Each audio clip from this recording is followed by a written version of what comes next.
Yo, what is good, YouTube? Welcome back to another JC2K video. In today's video, we're going to be ranking the top 10 best cards in NBA 2K25 My Team right now. Before we hop into the video, if you haven't already, make sure you hit that subscribe button. Help me push towards the 40,000 subscriber mark on the channel. I upload every single day, tons of consistent daily My Team content. Would really appreciate it if y'all do subscribe. Without further ado, let's hop right into it and let's see what we can put together. So here's the problem with this list. A lot of 100 overalls on this list. That being said, 2KDB doesn't let you search 100 overalls still. Very annoying glitch or whatever in their lineup screen and their search ability. So what that means is we have a bunch of fill-in cards. There's one guy on this list who doesn't have a previous card in the game before his 100 overall. So I don't even know what I'm going to do for him. We're going to figure it out. But this list is going to be full of a bunch of cards that aren't top 10 cards as placeholders for their 100 overall version. So keep that in mind. I do apologize. Only so much I can do about that. With that being said, at the number 10 spot on the list is Giannis Antetokounmpo, in my opinion. Giannis's defense and size, despite being easily the worst shooter on this list, I think his size, defense, slashing versatility at the small forward position still keeps him as a top 10 card in my team, just barely. I still love this card, and he is not an incompetent shooter by any means. Jumper's on quick. It's not the best jumper, but he's got hot spots in pretty much everywhere. With a shoe and a coach, I mean, once he gets some takeover stuff, it gets up to about a 90. Like, he can be a knockdown shooter for sure. He's exceptional as a slasher. He's an incredible defender, and he just gets awesome animations with his size. So I still think he's top 10, but the shooting is a flaw. It's easily the number one flaw in this card, not even close.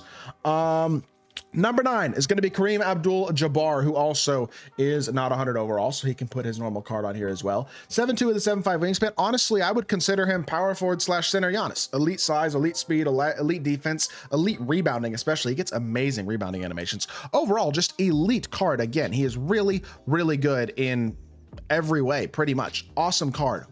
But he isn't perfect. I mean, that's what I will say. You know what I mean? Like, the shooting is a little bit of a flaw, just tiny bit. Jumper on very quick's pretty good. He's got, again, solid hotspots, and he does everything else so well. I still think he's absolutely a top 10 card. I love this card. Best dark matter big in the game besides one guy at center, I guess. But he's an awesome card, and he deserves to be top 10. There's no doubt about that. I think number 9 is where we're going to put him. Number 8 is Victor Wembanyama, Pink Diamond, or sorry, Galaxy Opal. You could argue Wemby below Kareem if you wanted to. I just think Wemby's uncontestability puts him just slightly above guys like Kareem, guys like Giannis. He's not as fast. 85 speed isn't awesome, but he is a very good finisher. He's 7'4" with a 7'8" wingspan, of course, which is obviously super glitchy. His shooting is really, really glitchy. I mean, that's the glitchiest part about the card, is how hard he is to contest on the outside. He's still a great defender. He comes extremely complete, and honestly, most Wembys out there have a lot more badges and are just a lot more souped in general than even a base Wemby. So he's an extremely good card, and I still think he's absolutely top 10. I feel like 8's probably fair. With the amount of loaded cards coming up, I think this is the right spot for him. But if you wanted to argue higher, I wouldn't be mad at you. Number 7, our first 100 overall is Michael Jordan. Oh, 2K just what? 2K just fixed it. 2KDB. Oh my gosh. I literally was building this list like 45 minutes ago, and I couldn't search 100 overalls, and now I can. Unless that's a glitch or something. I think they just fixed it. That's huge. Oh, okay, perfect, awesome.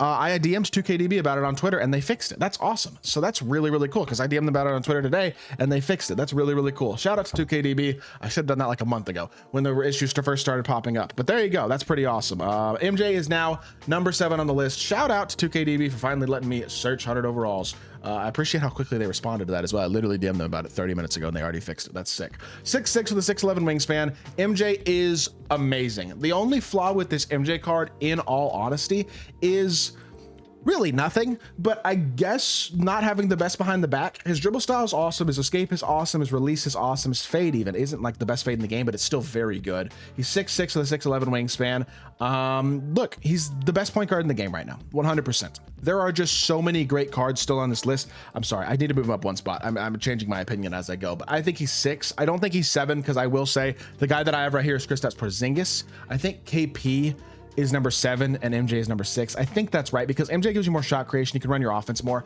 KP, as good as he is a little bit more limited in that he's just, I mean, he's insanely fast, he's insanely big, he's an incredible shooter, all that type of stuff. He doesn't do a ton of off the dribble stuff for himself though. Still, even with that 98 speed, now he can still run around people and do some incredibly glitchy, incredibly high level things. But Me personally, I think you realistically have to have him just slightly lower. Again, just my opinion, but I think this is probably where we're going to put KP. This feels like the right spot for him here, is at the number 7 spot on the list, just because of the lack of real shot creation for himself. Besides D-Book dribble style, Sigs aren't great, not that great, but he's a glitchy, amazing card. Don't get it twisted. He's one of the best cards in the game, and if you want to argue higher, again, I think this is a lot of opinion really in this top 10. So number 5 is going to be Zach Edey. The reason I have Edey number 5, again, maybe I should move MJ over Edey too. There's a part of me that almost wants to. He's a bigger Wemby. Now his jumper isn't quite as uncontestable, but he moves a little bit better. I feel like one speed faster, better, just a little more complete in terms of the stuff that he's got as a base card, in my opinion. He's more dominant on the interior, in my opinion. Now he doesn't dribble great. Besides, I mean, Jimmy Butler escape is nice, but obviously he's not going to be out here dribbling too much with a 79 ball handle at 7'5",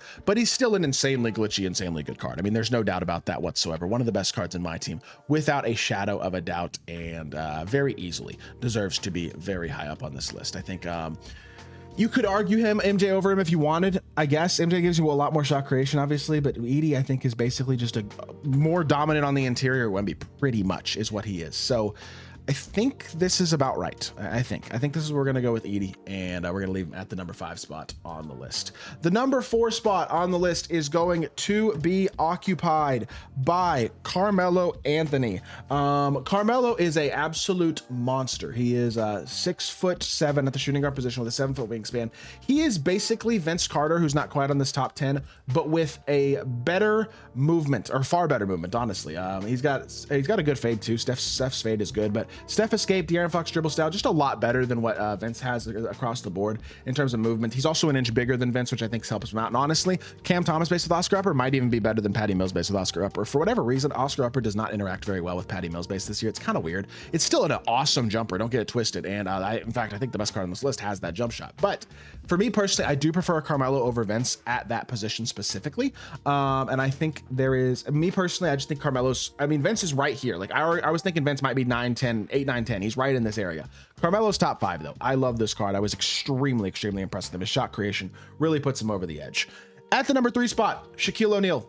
He is basically a better KP to me. His animations are much better. He feels much faster. He feels more dominant on the interior. He is just overall, in my opinion, the better all-around card. Not by a massive gap, but again, there's not a massive gap between really any of these cards. His animations, he's got Darius Garland dribble style, which is really nice. Steps behind the back can kind of be glitchy too, especially with that dribble style. His jumper's elite. I think he's just a little bit better at pretty much everything, in all honesty, than KP is. And to me, that puts him at the top of this list, in my opinion. I think he's a great card, and I think there's very few things that he really can't do at an extremely high level, in all honesty. So for me personally, I think this is the right spot for Shaq at number 3. Love the card, but I think 3 is the right spot.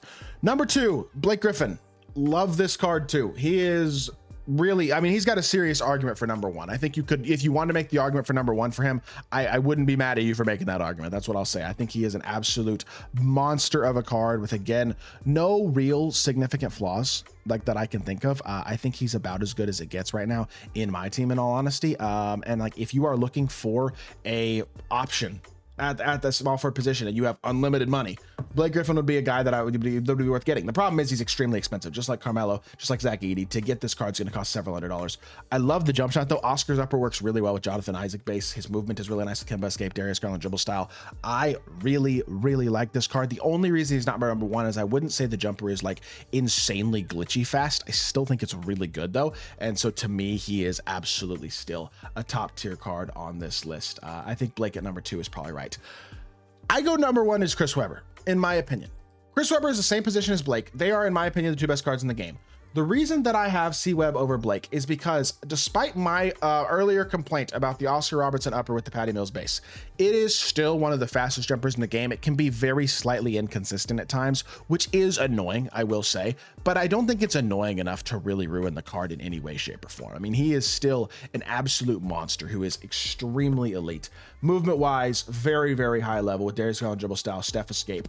And again, he's got Pro 2 fade. He's 6'10" at the small forward position with perfect stats and badges. He and and Blake are very, very similar cards, and they are absolutely on very similar, honestly, basically the same level. And I think it is in a lot of ways opinion between those guys. But to me personally, I think this is how I would rank this list right now. So would love to hear y'all's thoughts in the comment section down below on my list. It's very, very close, like I said. So if you don't agree with every placement and everything that I have on the list, that is entirely fine. Keep in mind, like I said, it is entirely opinion when it comes to a lot of these things. But that is going to do it for today's video. I hope y'all did enjoy.